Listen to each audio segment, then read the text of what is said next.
السلام علیکم پیارے دوستو، آج جس کہاوت کی حکایت بیان کی جا رہی ہے وہ ہے تصویر کا دوسرا رخ بھی دیکھیے۔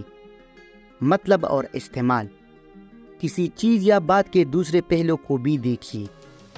جب کوئی شخص کسی بات یا معاملہ کے ایک پہلو پر غور کرے اور اس کی حمایت یا مخالفت پر آمادہ ہو جائے مگر دوسرے پہلو پر قطعی توجہ نہ کرے، یا کسی ایک فریق کی بات سن کر اس کی حمایت اور دوسرے فریق کی مخالفت کرے، تو اس کہاوت کا استعمال کرتے ہیں۔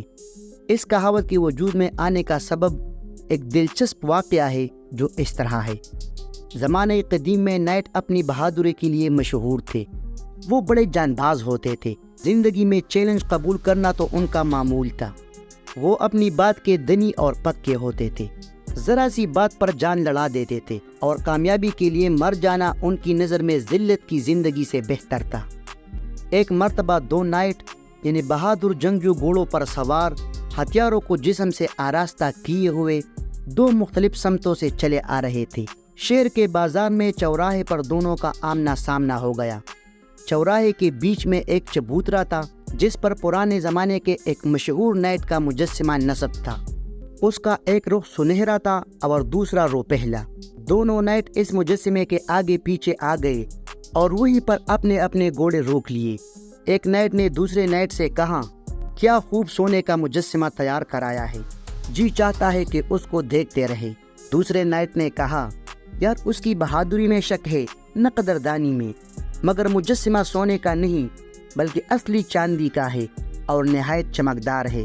پہلا نائٹ بولا، تمہیں سونے اور چاندی کی بھی فرق نہیں، چاندی اور سونے کے رنگ ہی میں فرق ہوتا ہے۔ یہ مجسمہ سونے کا ہے، ذرا غور سے دیکھو۔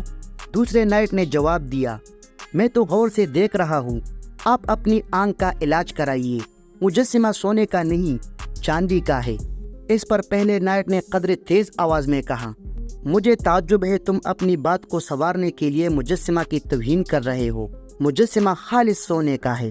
بات سے بات نکلتی گئی، بحث و تکرار بڑھ گئی، دونوں طیش میں آ گئے اور ڈویل یعنی جنگ کا اعلان کر دیا۔ ایک دوسرے پر جپٹ پڑے، دونوں میں خوب جنگ ہوئی، یہاں تک کہ دونوں زخمی ہو کر گھوڑوں سے گر پڑے۔ چوراہے میں بھیڑ لگ گئی مگر کس کی مجال تھی کہ دخل دے سکے، سب دم بخود تھے۔ اتفاق سے تھوڑی دیر کے بعد وہاں ایک پادری آ گیا۔ اس نے جب یہ واقعہ سنا تو اسے نہایت افسوس ہوا۔ اس نے دونوں کی بہادری کی داد دی اور کہا، تم دونوں نے سچائی کے لیے ڈویل یعنی جنگ کی، اس لیے تم دونوں ہی لائق تعریف و تحسین ہو۔ دونوں نائٹ یک زبان ہو کر بولے، فادر، ہم دونوں کس طرح سچے ہو سکتے ہیں؟ ہم میں سے ایک کہتا ہے کہ یہ مجسمہ سونے کا ہے اور دوسرا چاندی کا بتاتا ہے۔ پادری نے کہا، تم دونوں سچے ہو، مجھے یقین ہے کہ میں بھی سچ کہہ رہا ہوں۔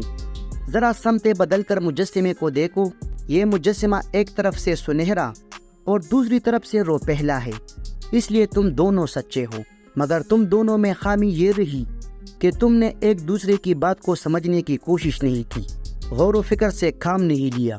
تم دونوں نے اپنے اپنے مشاہدے کو ٹھیک سمجھا۔ دنیا میں معاملہ فہمی کی ضرورت ہے۔ دونوں نائٹ اٹھے اور جب مجسمے کو دونوں نے دونوں طرف سے دیکھا تو سچائی سامنے آئی۔ اپنے کیے پر پشیماں ہوئے۔ دونوں نے ایک دوسرے کو گلے لگایا اور پادری کا شکریہ ادا کر کے اپنے اپنے گھوڑوں پر بیٹھ کر چل دیے۔ تو جی ناظرین، آج کی کہاوت کی حکایت کیسی لگی؟ اپنے آراء سے ضرور آگاہ کیجیے۔ خدا حافظ۔